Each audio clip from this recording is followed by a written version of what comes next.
Chapter 4.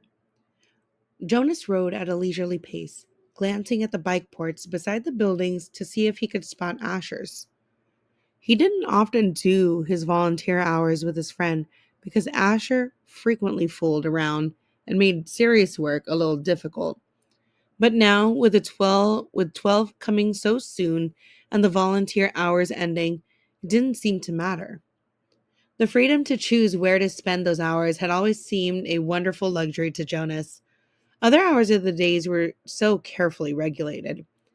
He remembered when he'd become an eight, as Lily would do shortly, and had been faced with that freedom of choice. The eights always set out on their first volunteer hour, a little nervously giggling and staying in groups of friends.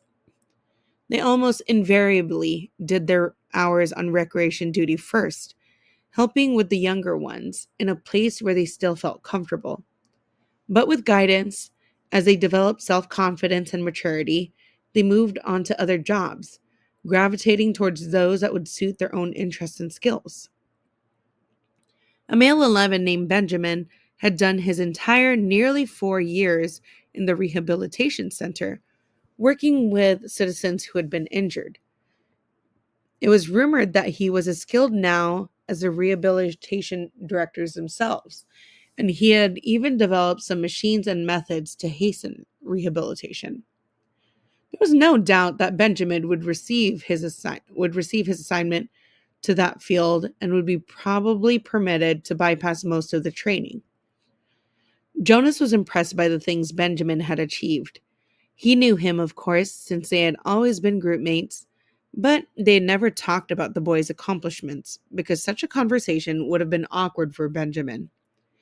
There was never any comfortable way to mention or discuss one's successes without breaking the rule against bragging, even if one didn't mean to.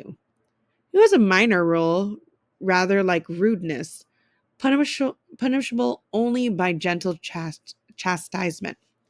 But still, better to steer clear of an occasion governed by a rule which would be so easy to break.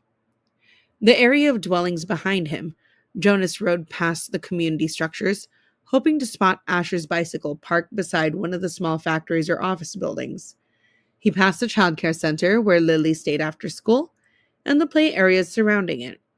He rode through the central plaza and the large auditorium where public meetings were held. Jonas slowed and he looked at the name tags on the bicycles lined up outside the nurturing center. Then he checked those outside food distribution. It was always fun to help with the deliveries, and he hoped he would find his friend there so they could go together on the daily rounds, carrying the cartons of supplies into the dwellings of the community. But he's finally found Asher's bicycle, leaning, as usual, instead of upright in its port, as it should have been, at the house of the old. There was only one other child's bicycle there, that of a female 11 named Fiona. Jonas liked Fiona. She was a good student, quiet and polite, but she had a sense of fun as well, and it didn't surprise him that she was working with Asher today. He parked his bicycle neatly in the port beside theirs and entered the building. "Hello, Jonas," the attendant at the front desk said. She handed him the sign-up sheet and stamped her own official seal beside his signature. All of his volunteer hours would be carefully tabulated at the Hall of Open Records. Once, long ago, it was whispered among the children, and 11 had arrived at the ceremony of 12 only to hear a public announcement that he had not completed the required number of volunteer hours and would not, therefore, be given his assignment. He had been permitted an additional month in which to complete the hours and then given his assignment privately, with no applause, no celebration, a disgrace that had clouded his entire future. "It's good to have some volunteers here today," the attendant told him. "We celebrated a release this morning, and that always throws the schedule off a little, so things get backed up." She looked at a printed sheet. "Let's see. Asher and Fiona are helping in the bathing room.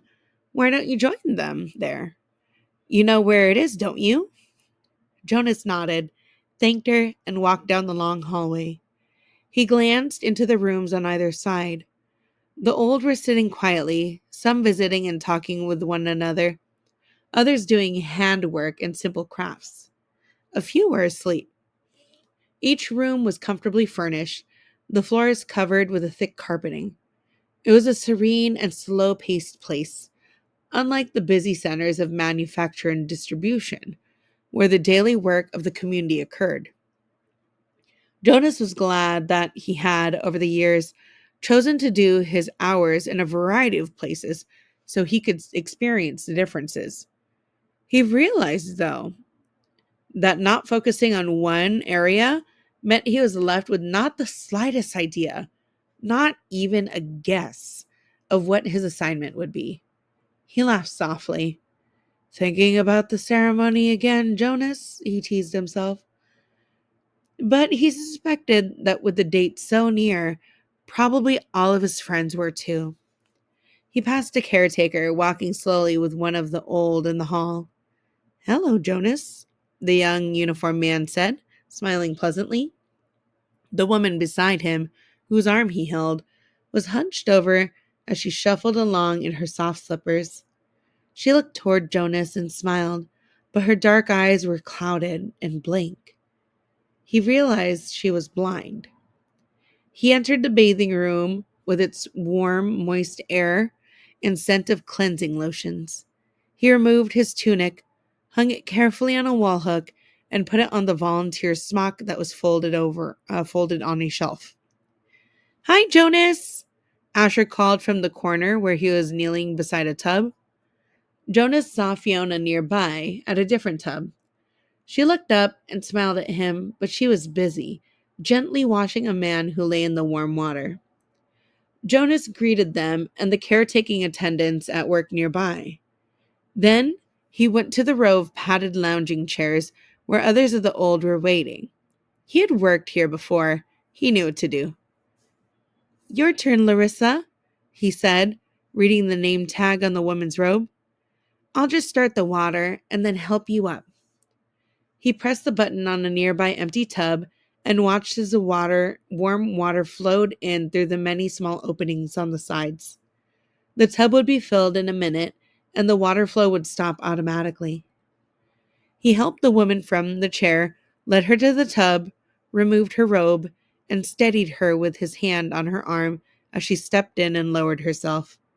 She leaned back and sighed with pleasure, her hand on a soft cushion headrest. Comfortable? He asked, and she nodded, her eyes closed. Jonas squeezed cleansing lotion onto the clean sponge at the edge of the tub and began to wash her frail body.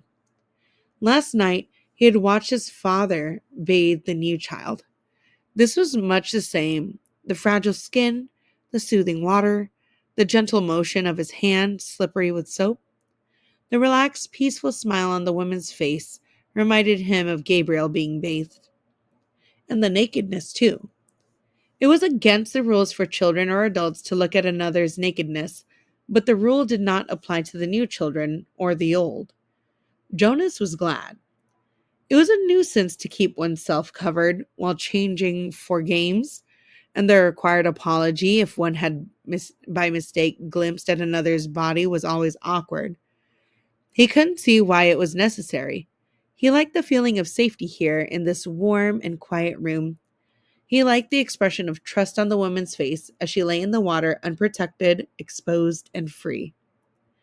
From the corner of his eye, he could see his friend Fiona help the old man from the tub and tenderly pat his thin, naked body dry with an absorbent cloth. She helped him into his robe. Jonas thought Larissa drifted into sleep, as the old often did, and he was careful to keep his motion steady and gentle so he wouldn't wake her. He was surprised when she spoke, her eyes still closed. This morning we celebrated the release of Roberto, she told him. It was wonderful. I knew Roberto, Jonas said. I helped him with his feeding the last time I was here, just a few weeks ago. He was a very interesting man. Larissa opened her eyes happily. They told his whole life before they released him, she said. They always do. But to be honest, she whispered with a mischievous look, some of the tellings are a little boring. I've even seen some of the old fall asleep during tellings when they released Edna recently. Did you know Edna? Jonas shook his head. He couldn't recall anyone named Edna. Well, they tried to make her life sound meaningful. And of course, she added primly, all lives are meaningful. I don't mean that they aren't. But Edna? My goodness. She was a birth mother, and then she worked in food production for years until she came here. She never even had a family unit. Larissa lifted her head and looked around to make sure no one else was listening. Then she confided, I don't think Edna was very smart. Jonas laughed. He rinsed her left arm, laid it back into the water, and began to wash her feet. She murmured with pleasure as he massaged her feet with the sponge. But Roberto's life was wonderful, Larissa went on after a moment. He'd been an instructor of 11s. You know how important that is. And he'd been on the planning committee. And, goodness, I don't know how he found the time. He also raised two very successful children, and he was also the one who did the landscaping design for the Central Plaza. He didn't do the actual labor, of course. Now you're back. Lean forward and I'll help you sit up. Jonas put his arm around her and supported her as she sat. He squeezed the sponge against her back and began to rub her sharp-boned shoulders. Tell me about the celebration. Well, there was a telling of his life. That is always first. Then the toast. We all raised our glasses and cheered. We chanted the anthem. He made a lovely goodbye speech. And several of us made little speeches wishing him well. I didn't, though. I've never been fond of public speaking. He was thrilled. You should have seen the look on his face when they let him go. Jonas slowed the strokes of his hands on her back thoughtfully. Larissa? He asked. What happens when they make the actual release? Where exactly did Roberto go? She lifted her bare, wet shoulders in a small shrug. I don't know. I don't think anybody does, except the committee. He just bowed to all of us and then walked, like they all do, through the special door in the releasing room. But you should have seen his look. Pure happiness, I'd call it. Jonas grinned. I wish I'd been there to see it. Larissa frowned. I don't know why they don't let children come. Not enough room, I guess. They should enlarge the releasing room. We'll have to suggest that to the committee. Maybe they'd study it, Jonas said slyly, and Larissa chortled with laughter. Right, she hooted, and Jonas helped her from the tub.